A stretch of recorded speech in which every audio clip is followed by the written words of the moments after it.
Welcome to Gender A Wider Lens, exclusive content for our listener community. In these bonus episodes, we're going to dive even deeper into the issues surrounding gender in today's culture. Some weeks we'll respond to listener Q&As. And we'll also be introducing a series called Dinner Party Conversations. And here we start grappling with the difficult question, such as how do we talk to people in real life about gender? We also dive a bit deeper into topics that we touched on in the full episode. Here is the bonus conversation. All right, we have an interesting question here. It's not a parent question, as far as I can tell, but it's very interesting about kind of gender. So, hi, Sasha and Stella. Your podcast does a wonderful job of offering nuanced examinations of gender without adopting political, social, or religious frameworks that sometimes have the effect of turning people off who don't accept those traditional rules for sex and gender. For example, you often say on the podcast, you reject the notion of an innate gender identity, which, if it's true, still allows for a critique about the harms of gender stereotypes. However, some of the other gender-critical podcasts that offer less agnostic critiques of gender can just as well work to strengthen harmful ideas about what it means to be a man or a woman. As a lesbian who isn't butch or male presenting, but inherently gender non-conforming because I've partnered with other females for my entire life, I'm disheartened to see the erasure of earlier critiques of gendered behavior posited by lesbians and second-wave feminists. Critiques like, your sex doesn't have to determine your behavior, style of dress, personality, social inclinations. They feel all but lost. I'd love to hear what you both think about arguing, perhaps, that the endorsement of gender ideology and the medicalization of gender distress and attaching pronouns to behavior is an approach that in and of itself limits children's ability to express and realize the fullness of their identities. What do you think about an approach that argues that gender is a framework which limits people's ability to express themselves fully regardless of their sex? Perhaps instead of focusing on the studies showing that kids reconcile their sex if given a chance and grow out of it, maybe your position could claim to provide an even more liberatory framework for letting people explore the fullness of who they are. Maybe we try and beat them at their own game of who is letting children be more free and thus self-directed in telling us who they really are. Love, love, love your show and would love to get your thoughts. Okay, I think I understand this question. I get it. Okay. Yeah. And I fully agree.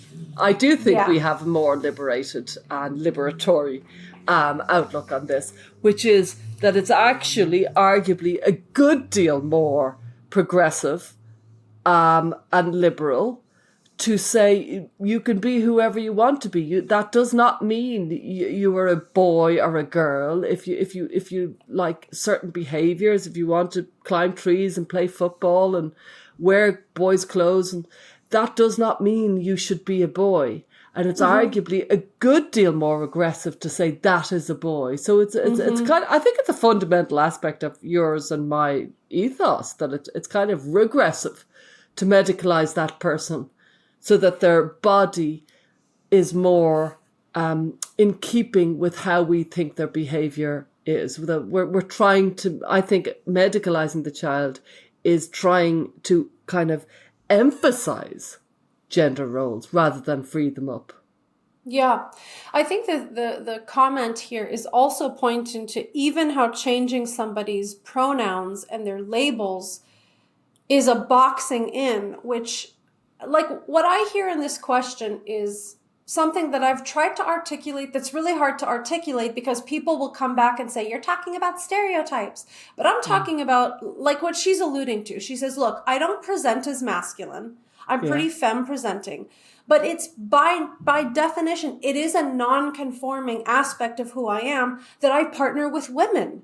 That's not part of the package of traditional female behavior. So I am a gender non-conforming person just by the fact that this is my partnership in relationships, romantic relationships.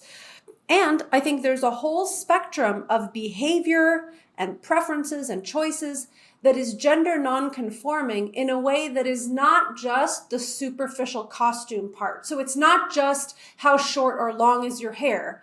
What section of, the store do you buy clothes from? I think we're talking about something much more subtle. It's a lot harder to pin down.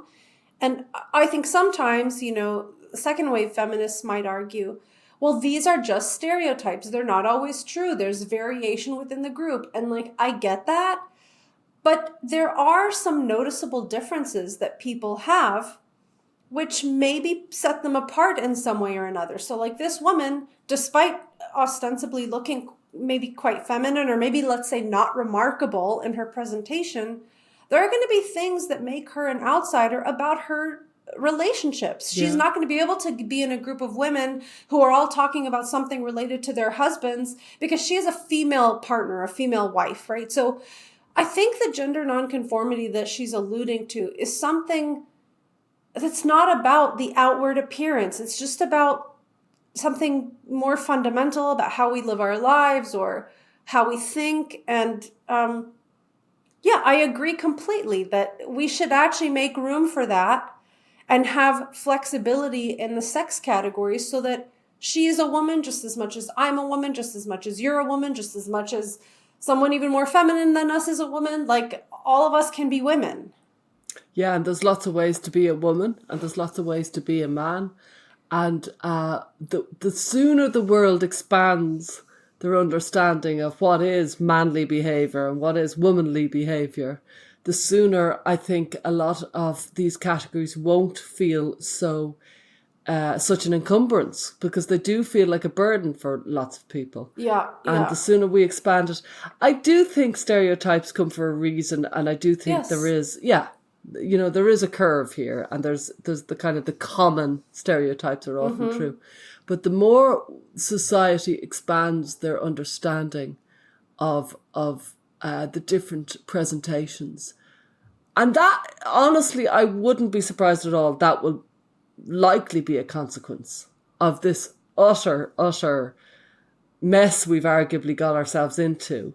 The one arguably good thing is one day there will be a better and bigger and wider understanding of gender non-conforming people. I hope. I say this with a dream. Yeah. And you know who I found the most compelling on this is Cathleen Stock. I mean, her book, Material Girls, breaks this down with such clarity and so with such, she's very generous in her arguments. Like, she's not mocking trans activists or mocking gender identity. She's kind of describing in a very logically coherent way. There's different perspectives on how people are framing this. And she argues that basically what this writer is saying is the most helpful framing, which is that within these two sex categories, there's a huge variation on behavior, and we needn't confuse the sex category with the gender expression. I mean, that's kind of what the activists have done. They've said, if you have a gender expression which isn't typically associated with female, then actually you're some other gender. It's like, why do we need to do that? Who said? I remember reading something interesting by Kathleen Stock saying that I think she was with a man until she was about 40, and then when she fell in love with a woman, she threw out all her feminine clothes and bought suits and said she'd never wear heels again. It was really interesting. Yeah. Wow. That it freed her up. It freed her out of the gender constraints that we are often self-imposed in. You know what I mean? Because I remember thinking to myself, wow, I could just literally do that. I could renounce high heels. And I thought, I think I will. So like, no sooner did I read it, I looked up and I thought, I could just think I'm never going to wear high heels again. And I could never wear high heels again.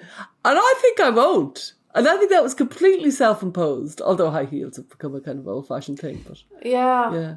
It's interesting because, like, similarly, somebody on Twitter sent me some images of, like, a TikTok young woman celebrity who started out being very famous for, like, her music. She's a musician. And then you could kind of watch, she sent me a bunch of screenshots. You could watch this young woman start to adopt more of, like, a trans persona. So it's, she started out with short hair and makeup. And then there's another photo where she's like this, where she's let her armpit hair grow. And then the next photo, she's no makeup on and she's kind of like hunched over, like in this very almost like heroin chic model poses from like the 90s, but she's now like non-binary, and then she was like a trans man. And it's just so interesting because I think kids are being told that in order to change your presentation or your aesthetic or your appearance, you need to pick a new label for that.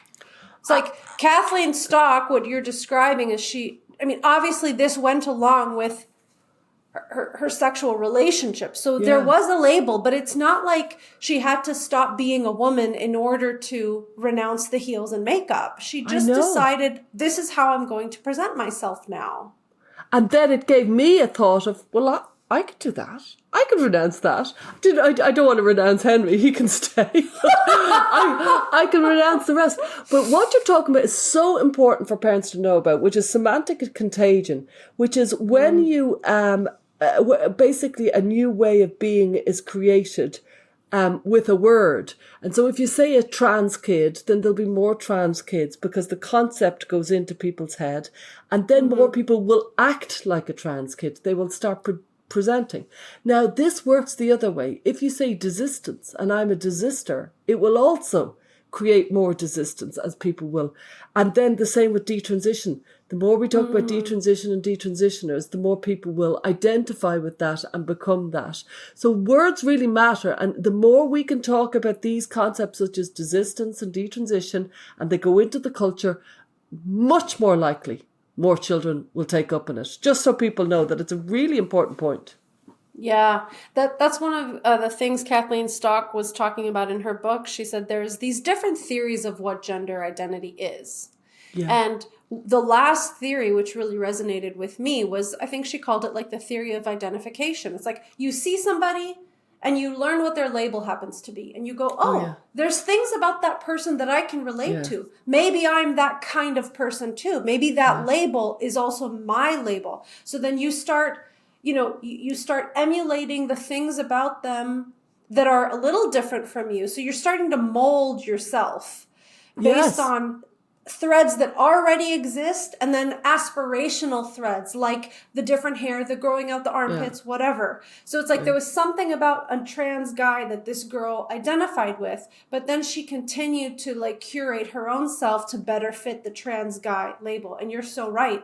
Each of these labels can become a spark in someone's mind of like, oh, I wonder if that's me. And then you read about the story of a desister or a detransitioner and you go, oh, I relate to parts of this. And then it snowballs just like it did with trans. Yeah.